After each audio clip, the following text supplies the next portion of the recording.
Should we start? Okay.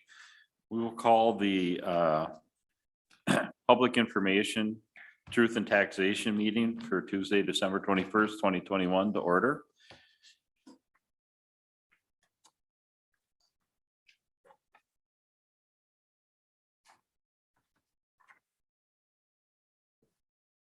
And we'll turn it over to City Administrator Max to go through the process. Thank you, Mayor Ryan. Good evening, members of the council. We are having some technical issues with our camera, so the folks at home can hear me through the microphones, and the presentation will be up on our website. They probably wouldn't see it very well anyways with the camera angle, but we will shut down our system before the regular meeting, and hopefully that gets it working again. But for tonight, we will be discussing our proposed 2022 budget and our 2021 pay 2022 levy for the city of Nisswa.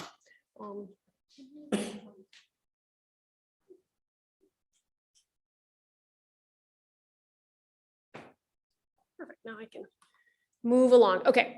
I will put this back up on the screen for those here tonight at the end of my presentation, but this is the council's opportunity to hear from the public about our proposed budget and levy for 2022. Oh, that's okay. If you come up to the podium, please state your name and address, and we don't have a large group here tonight. We just try to keep it timely with the comments so that we have time to get through everything.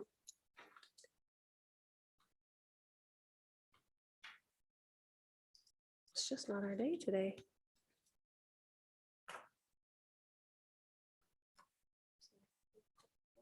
Or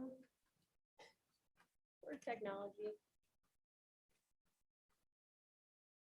There we go.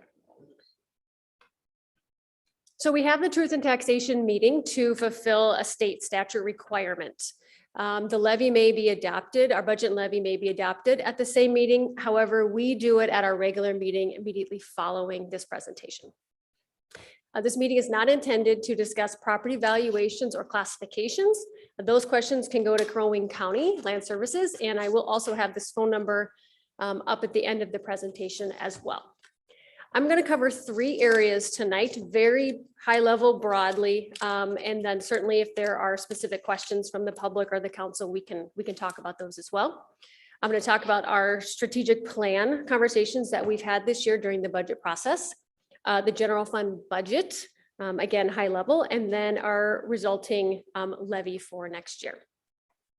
So something new that the city council and the staff worked on during our budget process was what we called our strategic plan process. The city has had a comprehensive plan for many years that helps to guide future direction, increases in amenities, services, where are the needs, and how is the city going to be growing over the next 10 to 15 years.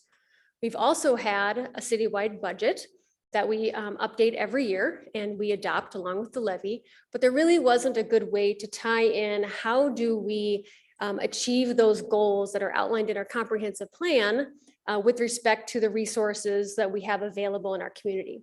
And so what the conversations we had over the past 6 months involved creating this strategic plan. The goals of the process, something that I think we've made really good strides on this past year, and we will continue to develop into 2022, was really to promote best practices, sort of celebrate the things we're doing really well, preserve our natural resources, of course, one of the most important aspects of where we live, expanding our business, being efficient and purposeful in that way. How do we maximize the services we can provide with the revenues available to us, and help to provide a tangible, really actionable way for staff to give us a roadmap for the future. Very high level, we had 5 categories that we discussed throughout our budget process. With the first one being that long range infrastructure plan. And I think that was the one that we spent the most time on, ensuring that departments adopted a 10-year capital improvement plan and started to really assess both the internal and the external infrastructure needs to our community. So internal meaning the equipment we use, our buildings that we do our work in every day, and then our external infrastructure, meaning our roads and our sewer and things like that. So looking at it from both perspectives was really important. We've made great strides, but we will still add to those 10-year improvement plans going forward. We also discussed policy and ordinance synchronization, employee retention and satisfaction, operations efficiency, and a safety plan. A memo that I included in your packet as part of the budget approval, it just outlines some of the major goals that we solidified during this process. For example, adopting the compensation study policy was one of the things outcomes that came from this process. So the second area I wanted to cover tonight is really just about our budget. So governmental accounting requires that we track and account for our revenues and our expenditures based on the activity within that department. So for example, in our sewer fund, we have to track all of our revenues for the sewer operations and all of the expenditures in one place so we can see the health of that activity. So in our governmental funds is where the general fund sits within our accounting structure. That's where you're going to see most of the typical functions of government, city clerk, finance, planning and zoning, police, public works, so forth. It also includes our debt service fund, so our bonds that have been issued on behalf of the city and that we repay over time. Our proprietary funds, which is also known as our enterprise funds, that includes our liquor fund, which is the spirits of Nisswa and the pickle factory, and our sewer fund. Then we have some non-major funds, capital improvement funds. From time to time when we have a large improvement project, we will account for that separately. That doesn't last forever. It's when the project starts and then usually a couple years later it ends, we close the fund out and we move on. And our special revenue fund, which includes our Parks and Recreation Department and our community center, and also our fire department. The reason the fire department is not in our general fund is because we contract for services with other cities outside of Nisswa. So we account for that separately. This is just a high level visual of the timeline, the typical timeline that the staff and the council goes through during our budget process. We actually started a little bit earlier than June this year with the compensation study that was conducted, and we had those results back in April. So we started assessing and analyzing those results with respect to our wages in April, carried that into June and July. The reason we start with the wages and benefits is because that's a significant portion of our budget, almost 50%. So it really has the biggest impact, and we want to make sure we give it the time that it needs. We also started, as I mentioned, talking about the strategic plan in June, and we carried that through all the way till tonight.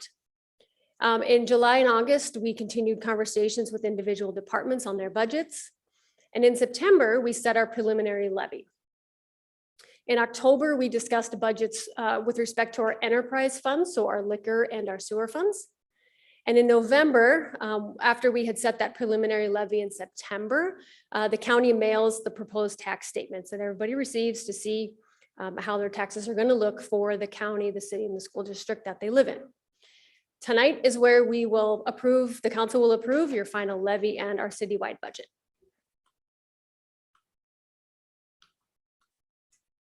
It's like I must take too long in the slide and it doesn't want to go. Thank you. Okay, so again, very high level. On the top half of this slide reflects our current 2021 budget. And on that first line, it shows the governmental funds, which includes our general fund and our debt service fund. It was a balanced budget for 2021. And as a reminder, it was a 1.82% increase over our 2020 budget. A year ago, the council was very mindful of the fact that we were still in a pandemic. We didn't know a lot of answers at that point, and we're trying to figure things out and wanted to keep things as flat as possible. So that was a really good effort on the part of the council to be mindful of that. On the bottom half of the slide, you'll see our 2022 proposed budget. Again, that top line shows our governmental funds, which includes our general fund, and it reflects a 10.11% increase over 2021. I have a couple slides here just showing the breakdown of the components of our general fund budget.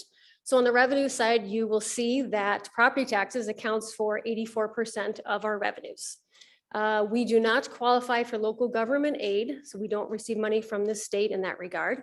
We do receive a small amount of other state funding that's reflected in intergovernmental, which is 3%.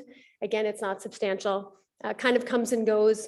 We receive some small city aid for roads on occasion and things like that.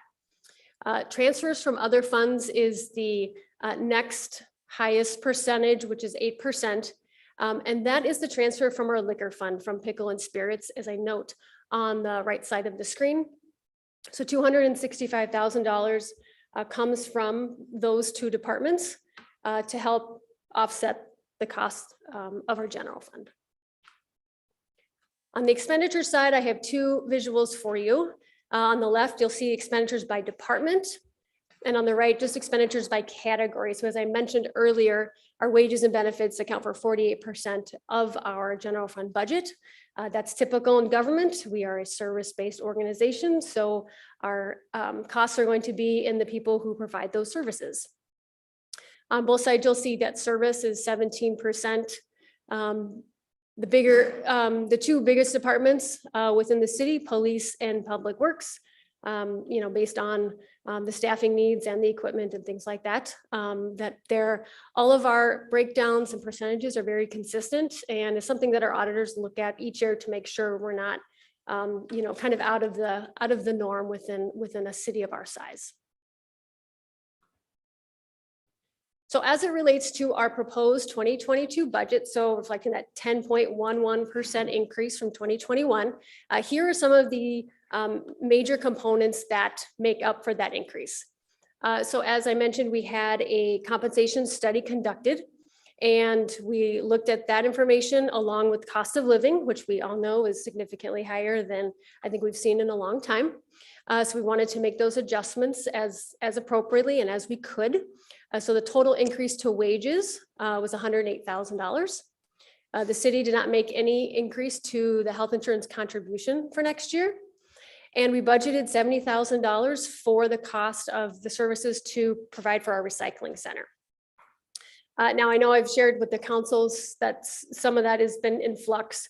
And yesterday afternoon, I received word from the county that Waste Partners, who is our current vendor, will be providing the service from the county. They were the low bid for next year as well.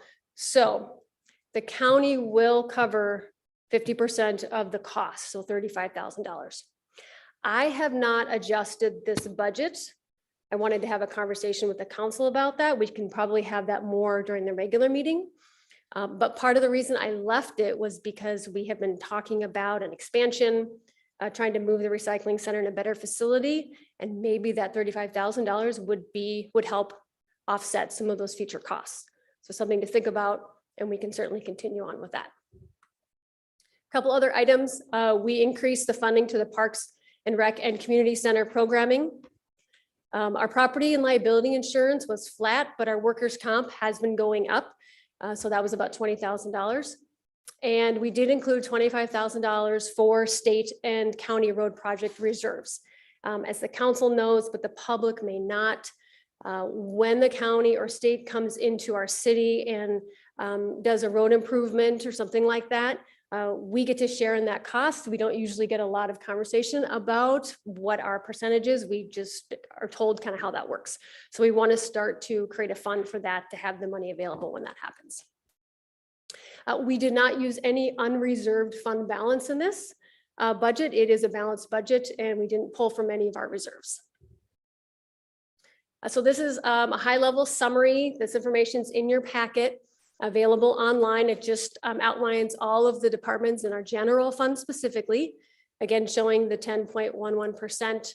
And on the bottom where that arrow is, it's just a balanced budget, so no excess revenues or expenditures.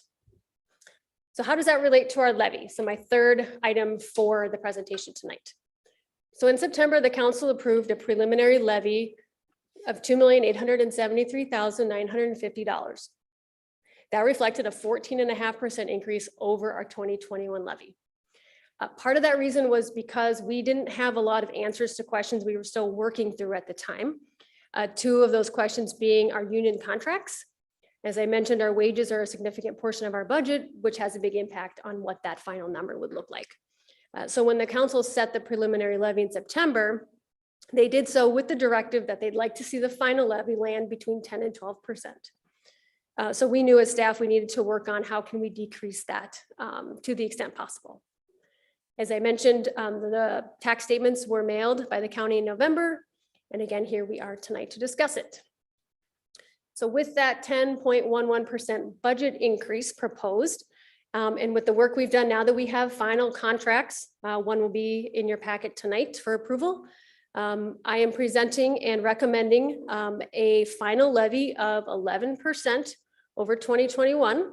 That's a decrease of $87,950 from the preliminary levy, which falls within the range of where the council wanted to go. There is also a little room there if the council wants to discuss again about the recycling center. But I also wanted to mention on that bottom right-hand corner of the slide, you'll see that 9.89%. That's the increase that our tax base has grown over 2021. When we talked about this last August timeframe, probably, we were using an estimated 7.5–8% in growth in tax base. So we're actually seeing more as the final numbers came through from the county, which is great, because that means there's more tax base to spread our levy to. So hopefully less impact to each property taxpayer. This gets a little busy, but I wanted everyone to have the visual who hasn't seen this before about the tax impact model that we use. This is also on our website if the public would like to see it. On the left-hand side, it shows our current 2021 levy and the taxes paid. And if you were to pull it up on the website, you'll see there's more classifications than just the residential and the commercial. So there's other ones to look at as well, but I just used the first two. On the right-hand side reflects the proposed levy showing 11% increase over 2021 with that 9.89% increase in tax base. So on the far right, you'll see the increase and decrease in the dollars between last year and this year at the proposed 11% final levy. It's great information to look at. It's just one snapshot though. So depending on if someone's valuation changed, there are other factors that play into what those final numbers are for each taxpayer, but at least it gives you a sense for what the impact will be to the taxpayer based on your decisions as a council. I always like to show this slide. So the city of Nisswa is the 5th lowest tax rate in Crow Wing County. We are the 2nd lowest when comparing with like cities. And what I mean by that is cities that provide a similar level of services. Cross Lake is the only one that is a lower tax rate than us that provides those similar level of service. So we've been very steady with our position within the county over many years. I think that shows a lot of really good budgeting, keeping it level and predictable for the council, the staff, and the public as well. So at this time, I will stop my presentation. That's all I had for you today. Certainly open it up to questions from the public or the council as well. And then we can adjourn the public hearing, and whenever we're ready, we can move into the regular meeting. Thank you. I'll stand for questions. I would offer to the public, if there's anyone here that wishes to step up and ask questions, to please do so now. See no one? Okay. Council, do you have any questions? Not now. Ross? Okay. Great. Thank you. Thank you very much. We can adjourn this one since we have time. Yes. And we'll reset. Can I take a motion to adjourn? Motion that we adjourn. Second that. All in favor? Aye. Okay. We will adjourn and then be back for the 7 o'clock meeting.